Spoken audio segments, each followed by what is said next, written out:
ইস্তেগফার, সৈয়দুল ইস্তেগফার। আমার সাথে বলবেন, আল্লাহুম্মা আনতা রব্বি লা ইলাহা ইল্লা আনতা খলাকতানি আনা আবদুক ওয়া আনা আলা আহদিক ওয়া ওয়া'দিকা মাস্তাতা'ত আউযু বিকা মিন শাররি মা সানা'ত আবুউ লাক বিনি'মাতিকা আলাই ওয়া আবুউ বিযানবি ফাগফিরলি ফাইন্নাহু লা ইয়াগফিরুয যুনুবা ইল্লা আনতা।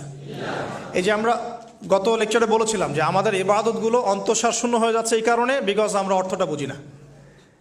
এই যে দোয়াটা আপনি করলেন, নবী সাল্লাল্লাহু আলাইহি ওয়াসাল্লাম বলেছেন যে এই দোয়া পড়ার পরে যদি কেউ সকালে পড়ে রাত্রের আগে মারা যায়, জান্নাতে চলে যাবে ইনশাআল্লাহ। রাতে পড়ে সকালের আগে ইন্তেকাল করলে জান্নাতে চলে যাবে ইনশাআল্লাহ। তো কি পড়লাম? আল্লাহ পাক বলছেন